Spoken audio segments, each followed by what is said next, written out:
Majuwo kowe Hamsa ora bakal bisa ngrangket. Oh.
Sinayeng manggelung mangruk mining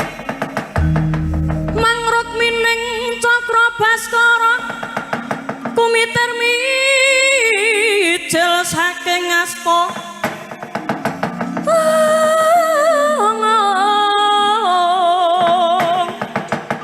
mangeling ana Sang Wisnu Bathara.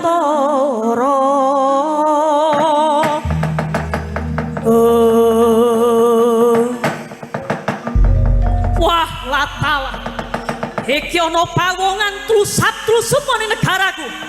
Sawa Prabu Jarasandha ora bakal tak tutup-tutupi bloko anggonku kandha marang sira. Ya iki nata Ndwarawati Prabu Sri Bathara Kresna kang kudune dadi jangkeping ratu satus kanggo sesaji lodramu. Rak ya ngono to? Nanging sawangen dina iki aku isih meger-meger sentosa kang dadi ragaku. Prapta ning negara Giribraja mongko nganti adiku loro Pandhawa. Dene jumangkaing sukuku napak Bantala negara Magadha iki ora liya ya mung arep numpes punjer-punjering sifat angkara murka budi candala kang musaya ndadra lan ngobak-obak katentremaning jagat saisine. Ora liya ya mung kowe Prabu Jarasandha hebres banget.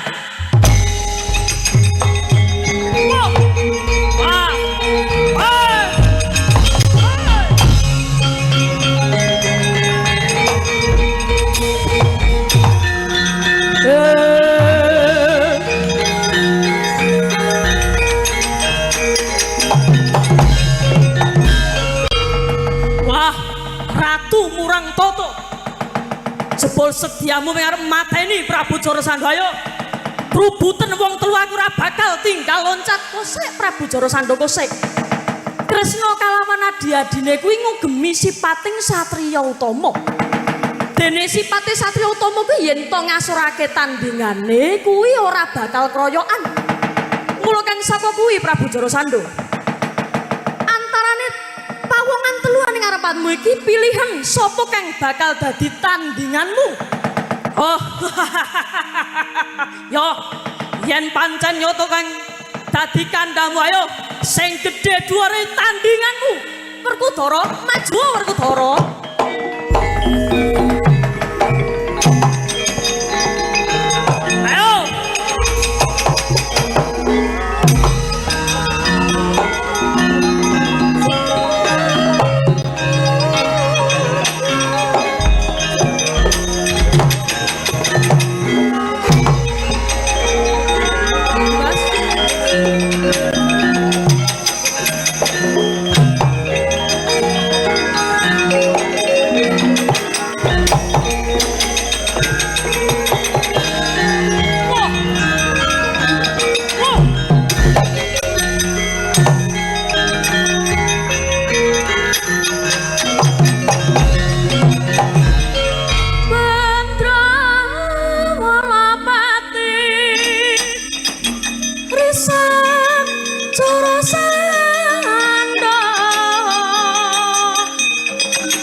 Sang Bayu Siwi kumangsahing yuta sineksen Jawata risang Mahawira prang madras kota Kulawan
Jarasandha ora? Yo butuh. Tak dongengi ya Werkudara. Jarasandha kae lair wujud bayi nanging separo-separo kaya dene pelem kang disigar. Dene bisa urip lumrah ya mergo digathokake dening Nyi Jara ana ing sak tengahing wana. Mula yen kowe butuh mateni Jarasandha, Ratu Giribrojo kae cublesen nganggo kuku Pancanaka. Banjur sigareng mangisor nganti tekan bangkekan. Yen wujute ragane wis sigar, mesti mati Ratu Giribrojo kae. Jaluk pamit.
Wah ini belajar sendiri ya, nggak ada nama sanggarnya ini.